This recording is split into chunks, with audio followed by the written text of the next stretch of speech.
So, in an all Brian all the time weekend, we have Brian Wang with us back again. And if you didn't see the first two shows, I encourage you to go back and look at the first show, which would have been on Saturday morning, where we talked about all where Tesla's going, where Tesla's been in terms of the stock. Then we did a second show where we talked about the All In podcast and all of their predictions and expectations for next year. And now we're going to go into the conspiracy zone. This is a first on my channel. Brian, on your channel, have you ever talked about the conspiracy zone before? No, I'm not concerned No, about it's first conspiracy at for all. your channel as well. Well, wherever Mm. you're watching this, this will be a first.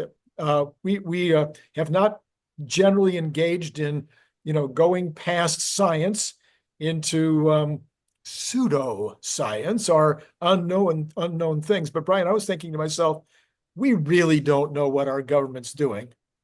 No, no, we don't know what they're doing. Right. But we may be finding a lot. So with um, Trump and RFK Jr. coming in, there's supposed to be a lot of releasing of information that, like w- what are the documents related to the killing of John F. Kennedy, what happened with the RFK Kennedy assassination. Obviously, RFK Jr. has, you know, deep interest in getting that information out there. And then there's also a lot of information about UFOs or now um, UAPs as they've rebranded it. So a lot of information come out. And this was also mentioned related to the All In podcast. They also mentioned at the end of their show where Gavin Baker also discussed about what will be released. Chamath was also interested in it. So it's not just us who are interested, but basically the entire internet, everyone on Twitter is talking about, What's this Twitter? news. I remember something called. X, sorry, X. X. It's still in the news, even though it's been a few weeks, and maybe it got reignited over the weekend by this craziness in New Orleans and in Las Vegas. But we've had these drones over New Jersey, Mhm. and as far as I can tell, we still don't know whose drones these are, what they are made of, how they work or whatever. So what are you thinking about these drones these days? So I have to give it more credence because of what the Cybertruck bomber wrote in a letter. So he referenced the drones. He was actually working in the military in some drone division. Um, and so the person who's Green Beret for 20 years, something like that, and working all these government agencies, and was, according to all the people who supposedly knew him, was, all rational, all that kind of stuff. It Um, used to be. but the thing is, the irrational claims are things that if you were to throw a cover over something, you would say, okay, let me make the real story so nutty Right. that the things can't be believed. They have to go through some layer of that. So the letter email was sent a day before he blew himself up. And that letter says that the drones flying over New Jersey and over Tennessee and other places um, are from some Chinese submarines. So he says that the drones are coming from Chinese submarines, and they have gravitic propulsion. Grav- Gravity propulsion Gravitic. is Is it gravitic, gravitic what maybe we less informed people would call anti-gravity machines? Is that right? Some kind of like anti-gravity machine, something like that, okay? right? Okay. Something where you can control the gravity, Okay. which no one's been able to do before. Although there have been, and I've looked at the more speculative technology claims around that. So I know some people who are working towards those goals, but they've never been able to um, build them at scale, like always looking at little within the margin of measurement problems, Mhm. like a few fractions of a Newton, like kind of like a little bit, a feather or more weighing upon something, that kind of level of thing. But this person is claiming that these drones flying around, and they're car-sized drones that have all kinds of like UFO-like movement for some cases, and then so that means they can accelerate by 20,000 times the force of gravity. which if I fire a shell from a Navy ship, it will have like 1,000 to 5,000 gravities of acceleration, G's of acceleration, right? So 10 times more acceleration than a projectile from a Navy gun is what this thing is capable of doing. So so then if you scale that up to that capability, you basically have technology far beyond anything that we have here, right? Up until now, like your F-35, Top Gun, trying to do, 7G, 10G turns, with the pilot in some pressure suit to keep Right. the blood from pooling in his legs, that kind of Right. stuff. But if you had autonomy, you don't need the pilot. So now you can drive these things around. Now, the All In podcast guys did say, as part of their conversation at the end, that they couldn't, they don't understand why any foreign agent, any kind of not foreign, I want to say interplanetary civilization would even send embodied crafts or people or whatever they would have, whatever Martians or whatever, they wouldn't send embodied things because they'd be able to do it all by telepathy anyway. So Mm. that was an interesting take on the whole question.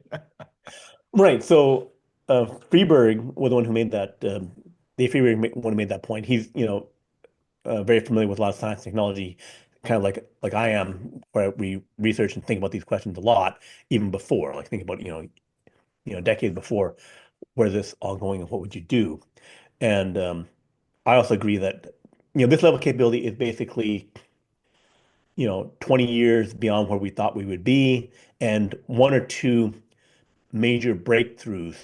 It's just like in late 1800s, thinking, oh yeah, we'll make nuclear bombs and have nuclear power, Right, right? Back right, then, they just were toying with the idea maybe there's an atom, right, right? right, And then they start thinking, okay, maybe we could split it. So now we're thinking, okay, there's gravity, and maybe there's some ways for us to control it. Maybe there's these black holes.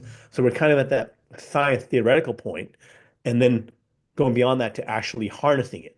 So this gravity control thing is something that we've been thinking about, working on theories of how to do it, doing some small experiments with it, and then and just like late 1800s, early 1900s, thinking about here's how we can harness the power of the atom, right, right? right, And then we actually did it, right?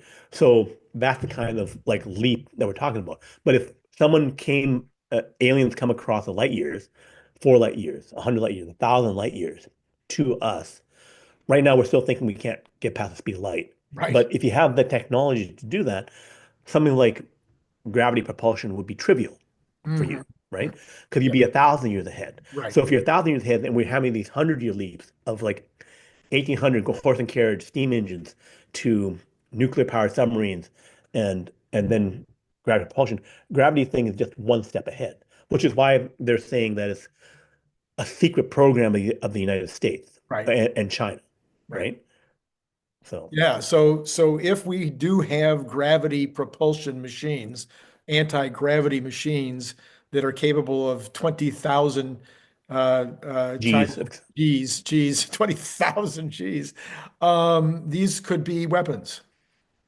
Oh yeah. Oh yeah. So if you had able to go 20,000 Gs and are not um, velocity limited, you can pretty much within an hour get up to light speed, right? So um, E equals mc squared. Einstein, talked about the speed, force times mass times energy. So if I get up to 5% speed of light, then and I crash that object into something, it would hit with the force of nuclear power. Because nuclear power is converting, 1%, 0.1% of the mass into energy, Hmm. right? So once you get up to those high speeds, you're at nuclear level and beyond, right? So then, and then the other thing would be that if I can fly around, like why just fly around on Earth? I could fly things in the asteroid belt, get a big rock, start pushing it, you know, and then basically do wipe out the dinosaurs event on Earth. So that again goes to if you have that capability, if you're aliens, if you're not aliens, then the you're in another level of military capability. So then the question becomes whether those are United States drones or whether they're a corporate drone, whether they're Iranian drones or Chinese drones or Russian drones. Why New Jersey? Why are they visible? Why are we just seeing them now? Why haven't we been able? And the big question is why haven't we been able to figure out who or what they are? Because it would seem like you could send your own drones or some helicopters, a couple dozen helicopters above New Jersey, and pretty quickly you'd be able to force them down or make destroy them. Anyway, what are your thoughts? So um, you should be able to track them, right? You have the U.S. military has a lot of radars and other things. So and then you have satellites to watch Yeah. for things that are moving around. You have high-powered cameras and things. So if you were really putting concerted effort to track them, you would see, okay, where are they coming from and Yeah. where are they going to? Like if Yeah. this guy was correct and they were coming from a submarine off the coast, then you'd be able to track it to its source. The U.S. military has said not to worry about these things, but they haven't said what it is. Um, so it's that just like is basically saying we want you to have massive amounts of conspiracy theories. We're not going to tell you because we're a secret military organization, but we're going to show these things, and then we're going to say, hey, don't worry about it. Don't Which worry about just it. which just It's means it's have your conspiracy theory spin up, and we'll let that go. So that'd be the obvious effect of it. And then, by the way, we'll have really weird um, terrorist events by ex-US military, like the guy, New Orleans guy who's might be Muslim, had an ISIS flag, was ex-US military, yeah, possibly at the same base, although not at the same time, as the one who's supposed to be in the Vegas Cybertruck. right, And then again, having special forces military stuff. So it's like all this military stuff going on. And the guy had a letter that talks about the drones, right. saying that it's from China and that kind of stuff. So it's like someone was saying, I want to run a psyop, a psychological operation, where I'm going to convince everyone about, UFOs, military government conspiracies. It's like, someone saying, I want to have maximum conspiracy stuff. Let's talk about military, let's talk about UFOs, and here it is. It's like a movie thing. It was like Yeah, everything's right, coming out. right. It's like, Yes, you couldn't write the script. They wouldn't accept it. They'd be like, no, right. this is too crazy. We can't have that Well, if script. you did have a script, it'd be a dark comedy. It'd be like It'd be something dark where comedies, right? where it's like, some really nutty comedy where it's like, just more absurd. It's like the Blading Saddles modernized. So it's just like maximum nuttiness, maximum craziness. Everything. The next step being something just to shock people more. Well, Brian, okay, so that's the conspiracy side. That's the we don't know side. That's the maybe we've got anti-gravity. But what we actually have is a launch in 5, 6 days, next Yeah, Friday. 6 days. We Yeah, next have Friday. the launch of Starship 7, Hmm. which they gave us a laundry list of the things they hope to accomplish, which is includes the release of kind of fake satellites, kind of faux satellites of about the same size that they would normally launch. I guess they don't want to take a risk of not getting those done. They want to spend the real money. But anyway, so we've got a launch of the Starship. You've got some thoughts with regard to the future. I mean, the future's here. Let's face it. Elon says the Hmm. future should look like the future, but the future basically is arriving in 2025. Talk to me about your thoughts on Starship and the satellites and everything else that's going on. So, a week or two ago, we made a video talking about SpaceX and space, and I said that they would launch the version 3, the larger satellites that are like 10 times bigger than the version 2 satellites, and have each launch will have 20 times the capacity. Like when I launch a Starship full of these version 3 satellites, I think they can fill up maybe up to 100 with them. That they'll have 60 terabytes per second of capacity in one launch. Up till now, the 200 launches of Starlink on Falcon 9s, launching 20 tons every time, with now almost 7,000 of these version 2, version 1.5 satellites Right, up in orbit. right. Total, they have 360 or maybe 400 terabytes per second. So 7 full launches of the Starship will double the capacity of that. And they'll also have, probably 150 of the regular Falcon 9 launches, so you can get to triple the capacity of that. And they have FAA clearance to do 25 launches. So if I do one that is in 2025, so one launch of a dummy satellite, then if it's going okay, I would start launching real satellites, right? Um, the next one, or maybe at worst, in the third launch of the year, would have real satellites. And then the fact that I'm not um, necessarily recovering the booster or the Starship, because I could be losing them, not catching them, that kind of stuff, is irrelevant because I've already gone up. So my launch is good. I release the satellite, and then if the other parts don't come back, it's just like a regular rocket launch of everyone else, Right, where I lose the rocket after I launch it. right.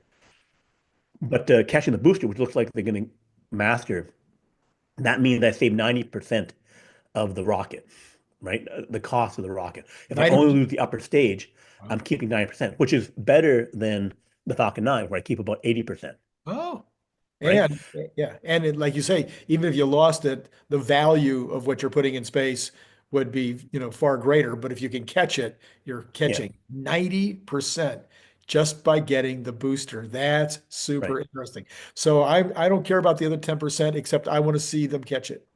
Yeah, they need to catch it, and they will. Right. So they seem very close on it. They've done some simulated things where it, does a virtual catch Right, in the ocean. right, So it will happen.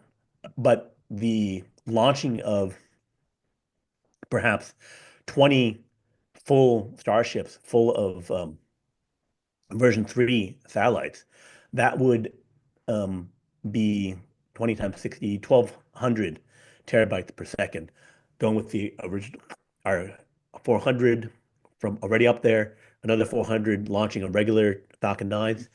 So you could have like 2,000 terabytes per second up there in orbit from all those satellites.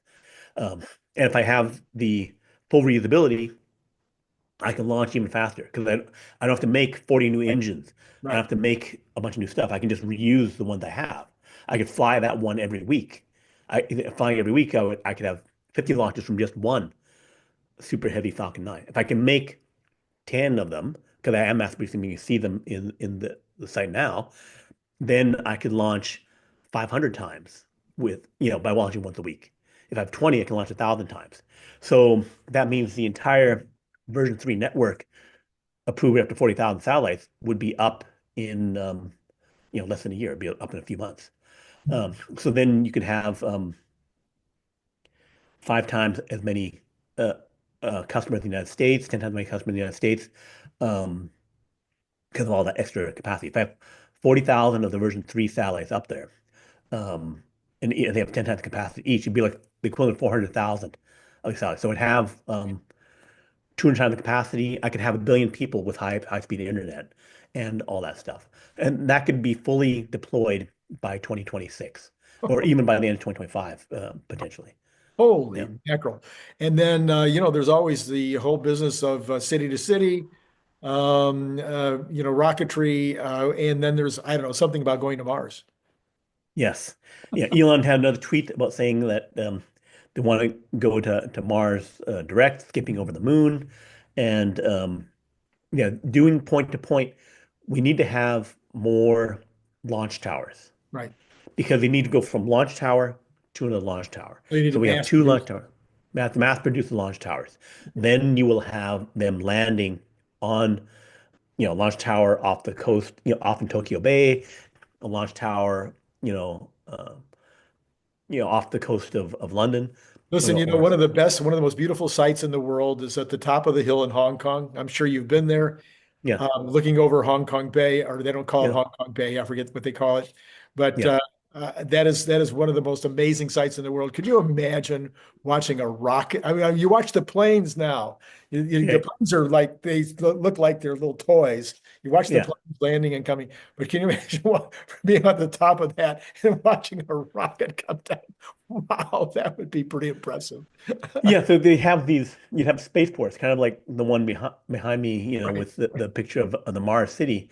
Yeah. But basically it'd be like, you know, you think of Star Wars, Yeah. the Mos Eisley, we're going to the spaceport, it's, full of scum and villainy, but it's basically, like spaceships going off, but the rockets moving 20 times faster, 30 times faster than planes, going up and down, and people in them, it'd be like a short roller coaster ride, where it'd be like going up at 3 Gs, 2.5 Gs. The bigger the rocket, the lower the Gs of the takeoff. Oh, good. So you can have it, take off at the engines fire up and it goes. It still gets the speed, but it does a bit slower Yeah. because of the larger mass.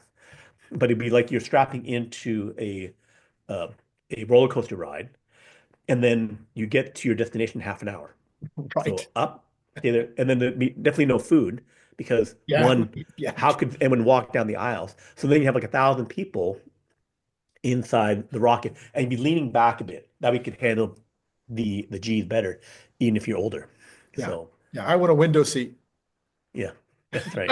Yeah, because then you would look out, and it would be at the peak. It would be black. You'd be virtually in space. You could even be past the 60-mile point where you'd be astronauts Yeah. by Yeah. Yeah. by going the ride. The future is here, Brian. Thank you so Yeah. much for spending the weekend with me. Yes. Thank you. So we have 3 videos up this weekend. I'm going to encourage you. I'm going to put both videos right up here in terms of the cards, so you can go back and check the other 2 videos out. Be sure to also go to Brian's website, the nextbigfuture.com blog, which is the largest science blog in the known universe. Maybe there's a bigger one, Brian, because the unknown universe is maybe Yes. going to be becoming something we know more about. All right. And to all of you out there, as always, it has been great talking to you.